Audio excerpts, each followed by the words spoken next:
किसी वोटर का मन आखिर बदलता कैसे है। मणिपुर में एक ऐसी विधानसभा सीट है वांगजिंग तेंथा, जहां हर चुनाव का नतीजा इसी एक सवाल पर आकर टिक जाता है। तो आज हम इसी दिलचस्प स्विंग सीट के सियासी डीएनए को समझने की कोशिश करेंगे। एक ऐसी जगह जहां असली बॉस वोटर है और सियासी वफादारी कमाई जाती है, विरासत में नहीं मिलती। तो इस कहानी को हम समझेंगे कैसे? सबसे पहले हम यहाँ के वोटरों से मिलेंगे जो रिकॉर्ड तोड़ संख्या में वोट डालने आते हैं। फिर हम उनकी असली परेशानियों को सुनेंगे, पानी से लेकर नौकरियों तक। देखेंगे कि कैसे इन परेशानियों ने एक बेहद करीबी चुनावी मुकाबले को जन्म दिया और कैसे ये नतीजा बार बार बदलते जनादेश के एक बड़े पैटर्न का हिस्सा है। और आखिर में इन सब कड़ियों को जोड़कर हम पता लगाएंगे कि वांगजिंग तेंथा में जीत हासिल करने के लिए आखिर चाहिए क्या।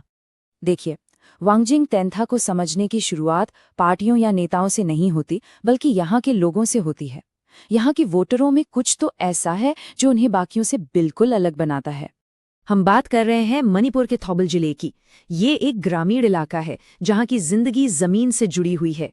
यहाँ के समाज का दिल मेइती समुदाय है और उनकी आवाज चुनावी नतीजों में जोर शोर से गूंजती है। जरा इस आंकड़े पर गौर कीजिए, 93%।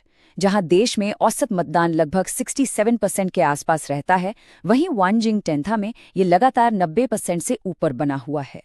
ये सिर्फ एक आंकड़ा नहीं है, ये एक स्टेटमेंट है।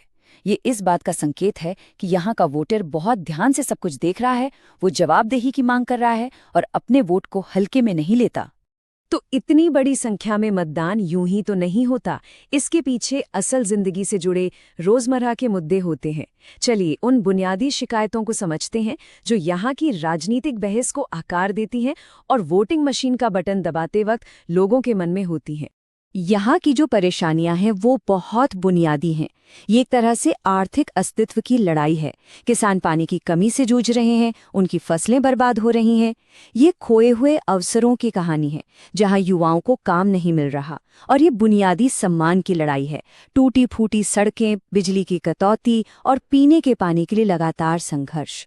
और इन सब के ऊपर नेताओं पर एक गहरा अविश्वास है जो चुनाव के दौरान वादे तो करते हैं लेकिन फिर गायब हो जाते हैं।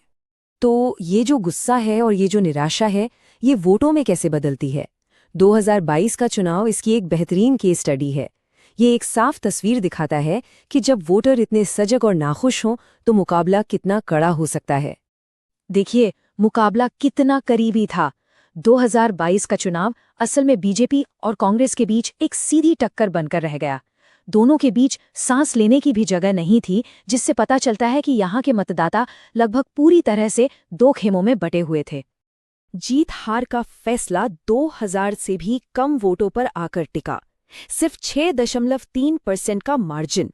इसका मतलब ये है कि चुनाव का नतीजा मुट्ठी भर गांव ने ही तय कर दिया। ये सिर्फ एक कड़ा मुकाबला नहीं, बल्कि एक सियासी जमीनी लड़ाई है जहां हर एक वोट की कीमत होती है। और जानते हैं, 2022 का ये करीबी मुकाबला कोई इत्तेफाक नहीं था। ये तो इस विधानसभा क्षेत्र की राजनीतिक अस्थिरता की लंबी कहानी का सबसे नया अध्याय है। बस जरा इस पैटर्न को देखिए। सत्ता लगभग हर चुनाव में बदलती रही है, कभी कांग्रेस तो कभी सीपीआई, फिर एमएससीपी और अब बीजेपी। ये एक स्विंग सीट की बिल्कुल किताबी परिभाषा है, जहां कोई भी पार्टी अपनी जीत को पक्का मानकर नहीं चल सकती। ये एक साफ संदेश देता है, यहाँ पार्टी के प्रति वफादारी कमजोर है। वांगजिंग तेंथा के मतदाता उन प्रतिनिधियों को सजा देने में जरा भी नहीं हिचकिचाते जो काम नहीं करते। उनकी वफादारी किसी पार्टी से नहीं, बल्कि नतीजों से है। और यही तो हमारे लोकतंत्र की खूबसूरती है।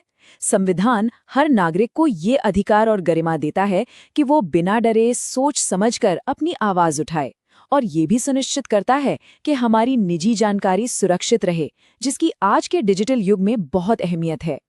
लेकिन हाल के सालों में सबसे महत्वपूर्ण कहानी रही है बीजेपी का ये नाटकीय उभार। सोचिए, 2000 के दशक की शुरुआत में जहां बीजेपी का कोई वजूद नहीं था, वहीं से 2022 में बहुमत हासिल करना एक जबरदस्त बदलाव है।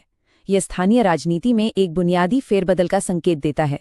शायद पारंपरिक निष्ठाओं से हटकर विकास के नए वादों की ओर एक झुकाव। तो ये सब हमें बताता क्या है? जब हम वोटरों की निराशा को उनके बदलते जनादेश के इतिहास से जोड़ते हैं, तो एक साफ तस्वीर उभरती है कि उनका भरोसा जीतने के लिए आखिर जरूरी क्या है।